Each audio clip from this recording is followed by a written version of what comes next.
It was survival, because my whole world collapsed when my husband died. I had to find a focus for the future because there was no focus. And when the worst thing that can happen to you happens, well, there's only one way, and it's back up, isn't it? You have to kick yourself back up and get going again.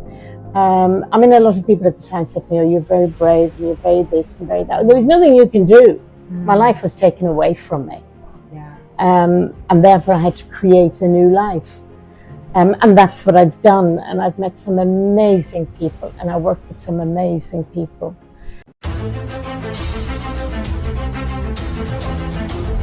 Okay, here I am with the one and only Therese Neville. She has been for over a decade running a very successful property business.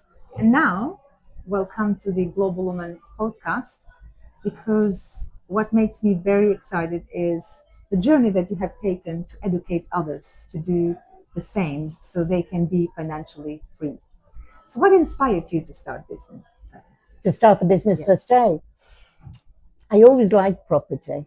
And I always liked taking, even our own personal homes, taking older properties, renovating them and bringing them up to a high standard.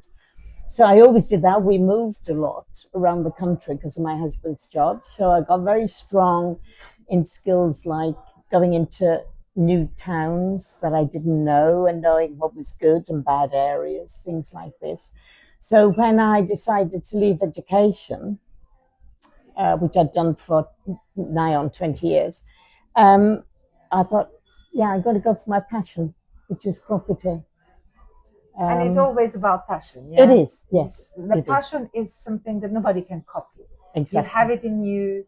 But how do you turn the passion into a business? Because many women have passions. I started. You're very smart. Yeah, when I first started, it was just basically as to be seen as an investment, particularly for the future, for my children. And then during lockdown, my son lost his job, and he came in with me into the business. And we happened to have a house that we were just about at the decorating stage when lockdown happened.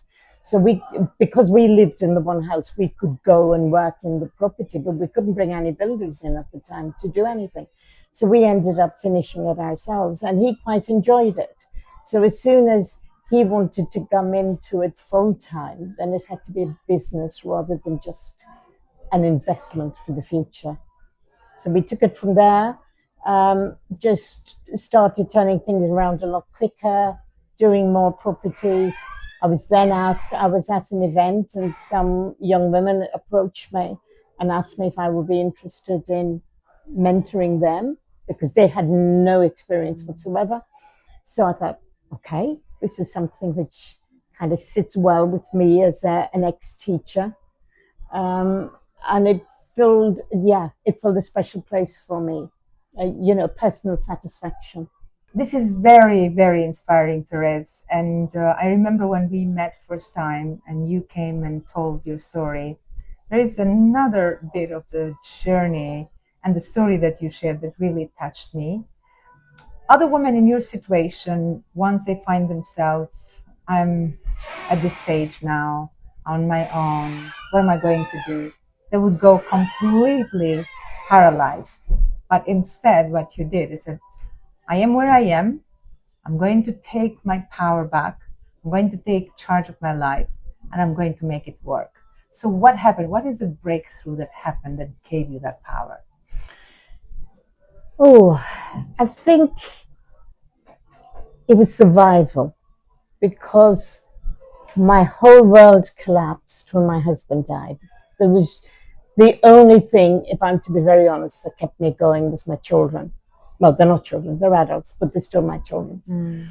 And I had to find a focus for the future because there was no focus. And when the worst thing that can happen to you happens, well, there's only one way, and it's back up, isn't it? You have to kick yourself back up and get going again. I mean, a lot of people at the time said to me, "Oh, you're very brave, and you're very this and very that." There was nothing you can do. My life was taken away from me.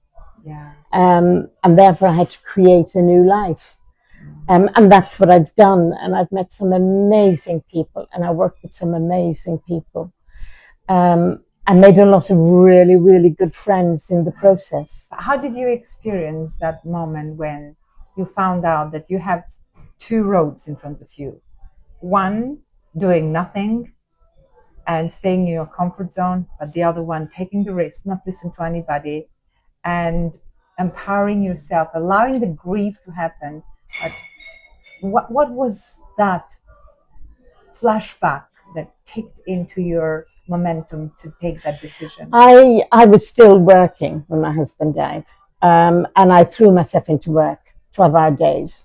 So, and then I'd come home and, didn't fancy cooking, obviously didn't want to cook, would eat something quick, have a couple of glasses of wine, which was normally to put me to sleep, then get up next morning and do it all over again. And this went on for something like about 8 months. And then one day, I had a very stressful job. It was very high stress because I was dealing with young people and getting the best for them in their education that I could do, because I worked with students who had learning difficulties. So I was fighting the cause all the time. And one day I came out of a very stressful meeting and I went into my PA's office, and I could feel my heart pounding.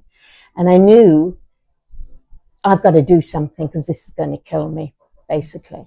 And that particular day, I had to sit into my car and drive 40 miles on the motorway to another meeting about another student. And I knew I just couldn't keep doing it anymore. I had given education, I had given it everything I could. And I knew I just had to do something different. Wow. And you have found now a new purpose. Oh, I love it. Life. Yeah, I love it. The stressful times. There is time during the middle of a refurb. Stress is good sometimes. But it's exactly. a good stress. It's a different because type it's a of stress stress that you know you can manage. Absolutely. It's a stress that you can find a solution. It's a stress that it doesn't stop you. It challenges you for the better. Yeah. Exactly.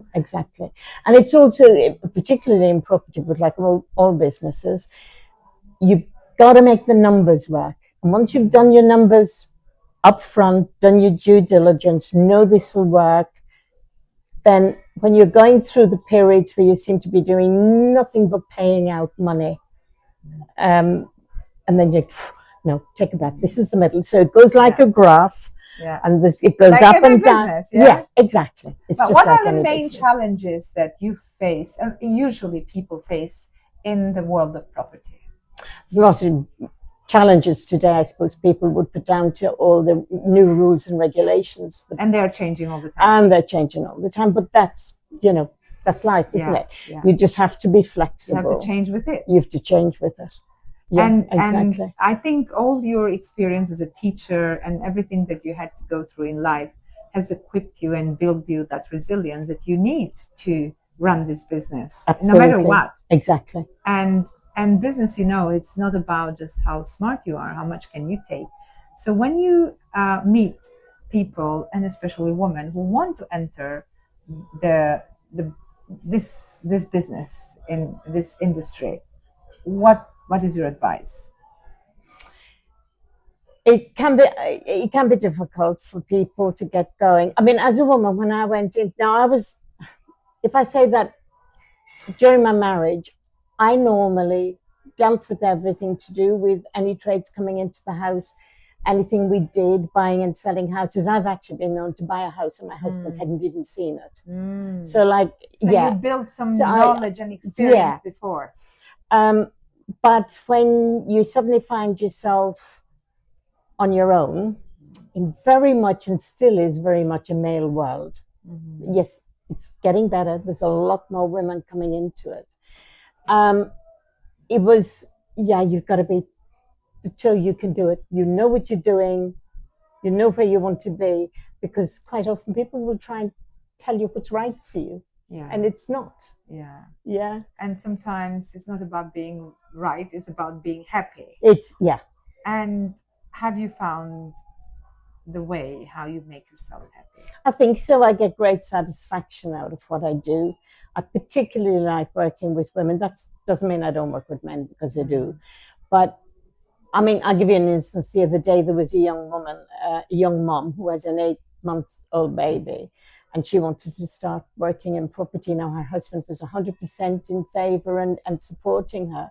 But her friends were actually saying to her, oh, she should go back into the workplace. It's time now. You know, she can't be playing at being at home, and property wasn't a real job. Well, she's the ideal candidate to do. She wants to be with her baby. Why should she not be at home? And she can still do something, her business, and get it up and running. And let's be honest, in 10 years' time, she'll have a lot more to show for it than somebody who stays in a day job. That's amazing. That's why we need role models like you to show what is possible, and to show that nothing can stop you. And no matter what you go through, even if you go through adversity, or maybe people can say you're too busy, you're a teacher, you can't do this, you are a widow, or you're too late, or you're too whatever. Women like you can show and demonstrate that if you put your mind and you're passionate about something, you can do anything. Absolutely. And it's never too late. It's never too late. So what is your message for women over 50, maybe over 60, and they're thinking like, oh, it's too late now, I can't do this and I can't do that? Never too late. What would be your message? Never ever too late. How? I think you just start. You have the confidence in yourself to do it. It doesn't matter how long. I mean, you've got to try it. If you feel you should be doing something, then you have to go. And if you fail, you fail. There's lots of things I've failed at in life. And one more thing, Therese.